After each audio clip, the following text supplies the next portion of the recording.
जब आईफोन 17 आया था तो लोगों की भीड़ लगी थी। एप्पल स्टोर के बाहर रात से ही लोग खड़े हो गए थे ताकि उनका नंबर जल्दी आ जाए। मतलब पूरे 1 साल वेट करने के बाद आईफोन सीरीज जो है वो आती है। अब एप्पल ने अपने प्लान में ना बिल्कुल चेंज कर लिया है। शायद इस बार आपको आईफोन 18 जो है वो नहीं मिलेगा। देखिए सितंबर के अराउंड एप्पल अपनी नई सीरीज जो है वो लॉन्च करता है और इस बार लॉन्च होनी थी आईफोन 18 सीरीज।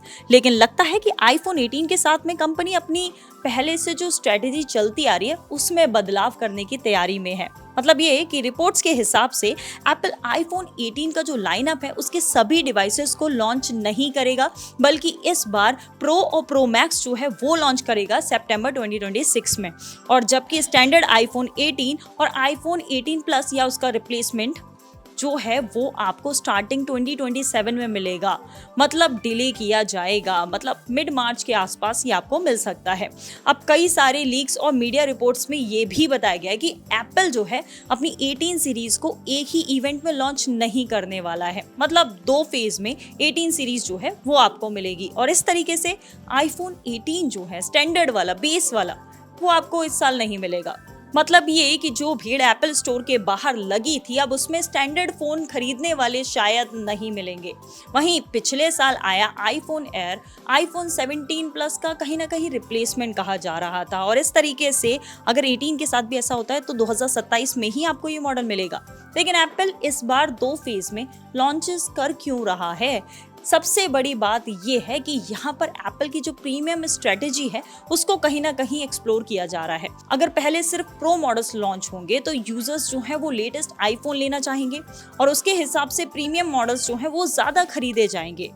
अगर ऐसा होता है तो ये एप्पल की सेलिंग प्राइस जो है वो बढ़ा सकता है। वहीं एक और वजह है एआई। एप्पल के नए एआई फीचर्स नेक्स्ट जनरेशन सीरी के साथ ज्यादा रैम और पावरफुल हार्डवेयर की जरूरत मांगते हैं। अब ऐसे में रिपोर्ट्स के हिसाब से अगर प्रो सीरीज आती है, प्रो मैक्स आता है तो उसमें ये कैपेबिलिटीज जो है वो ज्यादा अच्छे से सपोर्ट कर पाएगा और अगर ज्यादा अच्छे से सपोर्ट कर पाएगा तो एआई का एक बढ़िया एक्सपीरियंस जो है वो आपको मिलेगा। वहीं इस तरह 2 फेजेस में लॉन्चेस करने से एप्पल को साल भर नए प्रोडक्ट्स लॉन्च करने में और सेल मोमेंटम को बनाए रखने में काफी मदद मिल सकती है। अगर ये स्ट्रेटेजी सच में काम आती है तो एप्पल का लॉन्च कैलेंडर पूरी तरीके से चेंज हो जाएगा। अब सितंबर का इवेंट प्रीमियम आईफोन्स पर फोकस्ड होगा, जबकि कुछ महीने बाद 2027 स्टार्ट में आपको बेस मॉडल्स जो हैं वो मिल सकते हैं। हालांकि अभी तक एप्पल की तरफ से इस लॉन्च शेड्यूल को लेकर कोई भी ऑफिशियल अनाउंसमेंट जो है वो नहीं हुई है। ये सब रिपोर्ट्स और इंडस्ट्री सोर्सेज पर बेस्ड इंफॉर्मेशन है।